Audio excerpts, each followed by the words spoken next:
How to stay consistent.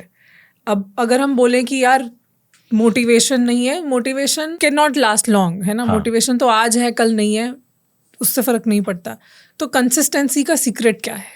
जब हम सुबह उठते हैं तो हम लेट्स से ब्रश करते हैं, तो हम उसके लिए मोटिवेशन क्यों नहीं ढूंढते दांत साफ करने के लिए? क्योंकि वो एक पार्ट ऑफ रूटीन बना हुआ है ना। जब तक आप एक्सरसाइज, फिटनेस को दांत साफ करना या शरीर साफ करने जैसा अपनी लाइफस्टाइल में नहीं लाओगे एक हैबिट की तरह, तब तक आई थिंक मोटिवेशन काम नहीं करेगा। मोटिवेशन एक दिन हो सकती है, मैंने चलो इस हफ्ते लेग्स कर ली, बट अगले हफ्ते लेग्स करने के लिए यार मोटिवेशन नहीं, कंसिस्टेंसी की जरूरत है। मुझे लगता है कि building a body and fitness, ये दोनों को मिक्स कर दिया है।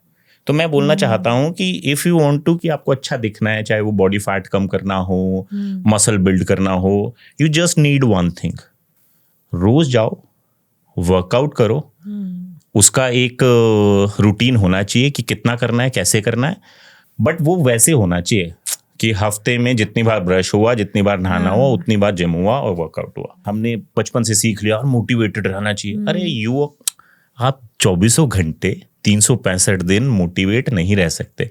बट हाँ, ये है कि आज मन नहीं है तो थोड़ा कर लो, कल मन होगा तो ज्यादा कर लेना। बट लोगों को ये समझ में नहीं आता, अगर 60 मिनट वर्कआउट नहीं की तो 30 मिनट कर लूं में भी बहुत फायदा होता है, क्योंकि वो 2 दिन के ओवरऑल 90 मिनट्स बन जाते हैं।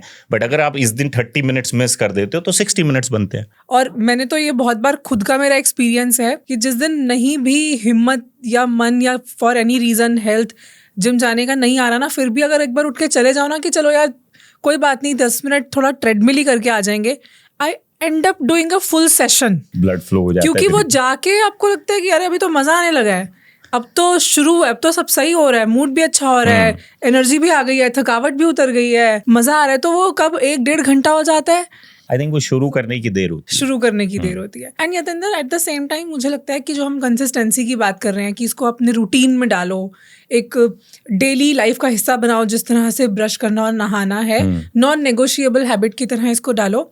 मुझे लगता है इसके साथ साथ एक माइंडसेट शिफ्ट की भी जरूरत है। कैन यू गाइड पीपल कि किस तरह का माइंडसेट चाहिए to become fit in real sense? Let's say अगर मैं आज वर्कआउट नहीं करना चाहता, जिम नहीं जाना चाहता, उसके मेरे अपने 100 कारण हो सकते हैं, और वर्सेस यार अगर मैं चला जाता हूँ और देखता हूँ, जाके कर लेता हूँ कुछ ना कुछ, और जो मैं ये बहाना लगा रहा हूँ कि समय नहीं है, टाइम नहीं है, झूठ बोल रहा हूँ अपने आप से और अपने आलस से बातें करने की कोशिश कर रहा हूँ, उससे बेटर है कि खड़े हो जाओ। क्योंकि तुम्हारा माइंड तो तुम्हें घेरेगा। राइट। माइंड तो ऐसे आता है ना, घेरता, रुक जा रुक जा रुक जा। तो माइंड शिफ्ट की बात ना करें, तो यहाँ पे स्विच कर ले कि तुम यहाँ हो, एकदम यहाँ चले जाओ। और जैसे आपने बोला कि एक बार जब शुरू करोगे, you'll feel good, happy hormone release होंगे और तुम्हें अच्छा लगेगा। एंड देन फिर तुम जब अराउंड में देखोगे लोगों को वर्कआउट करते हुए, तो कहीं ना कहीं आप जो 10 मिनट करना या 20 मिनट करना चाहते थे वो 60 मिनट हो जाएगा। तो माइंड शिफ्ट की जरूरत नहीं है। आई थिंक खड़े हो और करो, सिंपल। वो जो इनर चैटर का टाइम ही मत दो। जैसे ही अगर लगे कि कुछ अंदर कॉन्वर्जेशन शुरू हो रही है, दिमाग बहाने ढूंढ रहा है, वहीं पर उसको शट अप करो और चले जाओ, इतनी देर में पहुंच जाओ। और अगर मैं इसको अपनी भाषा में समझाऊं तो मैं ये कहना चाहता हूं कि माइंड शिफ्ट से ज्यादा जरूरी है अपने साथ समय व्यतीत करने का।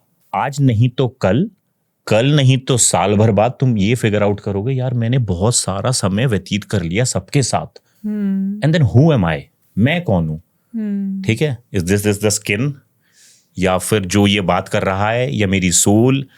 तो जब आप जिम जाते हो और किसी भी तरह की वर्जिश करते हो तो आप अपने आप से बात करते हो। हु एम आई, मैं इस दुनिया में क्या करने आया हूं? क्या मैं जो कर रहा हूं वो ठीक है? क्या मुझसे कोई गलती हो गई थी तो मैं किसी का दिल दुखाया तो उससे क्षमा मांग लूं? तो ये सब आप वर्कआउट के दौरान ही फिगर आउट करते चले जाओगे, और एंड ऑफ योर सेशन आपके बहुत सारे थॉट्स, बहुत सारे ऐसे फियर निकल जाएंगे जो आप घर पे बैठ के सोच रहे थे। तो मुझे ये लगता है कि आपको सबके साथ समय व्यतीत करते करते अपने साथ भी समय व्यतीत करना चाहिए। रीजन बीइंग तुम अकेले आए थे, अकेले जाना है, ये एक जर्नी है तुम्हारी, जो तुम 60 साल जीवन है या 70 है या 80 है, पता नहीं कितना है। बट मुझे लगता है कि इसमें हम खुद को भूल जाते हैं, और ये प्रश्न सबको अपने आप से करना चाहिए कि हु एम आई, और मेरा कंट्रीब्यूशन टुवर्ड्स द सोसाइटी जो होना चाहिए, क्या वो मैं कर पा रहा हूं या नहीं। मैं आपको 100% लिख के देता हूं, मुझे सबसे ज़्यादा अच्छे आंसर वर्कआउट करते हुए मिलते हैं जो मैं फिगर आउट नहीं कर पा रहा होता। तो इसीलिए भी सबको जिम जाना चाहिए, जहाँ पे आपको ये पता चल जाए कि आप एक्चुअली कौन हो। मैं 110% अग्री करती हूँ इस बात से। 110%। मतलब ये जो आपने बोला ना, एक वर्ड के साथ रिलेट भी कर सकती हूँ, और लाइक डबल स्टैम्प। जो ब्रेन फॉग हटता है, जो माइंड फ्रेश फील करता है, nothing else can give you that feeling, nothing else. क्योंकि उस टाइम पे आपके हार्मोन्स, आपका ब्लड सर्कुलेशन, जो बॉडी में ऑक्सीजन का सप्लाई है, वो इतना अच्छा होता है, इतना अच्छा फील करते हो। और एक ये जो सेटिस्फैक्शन वाली फीलिंग होती है कि मैं अपने लिए कुछ कर रहा हूँ, उस टाइम पे दिमाग ऐसा खुलता है और सब चीज़ों के आंसर्स ऐसे ऐसे ऐसे आते हैं। तो माइंड शिफ्ट से ज़्यादा इसको स्विच कर देते हैं कि अपने साथ समय व्यतीत करो। राइट। बीच में आपने एक बात करी थी कि thank you so much for watching this clip. अगर ये क्लिप आपको पसंद आई है तो आई एम श्योर कि ये पूरा एपिसोड भी आपको बहुत ही काम का लगेगा। पूरे एपिसोड को देखने के लिए आप हमारे दूसरे चैनल गुंजन शाउट्स पे जा सकते हैं, जिसका लिंक डिस्क्रिप्शन में है।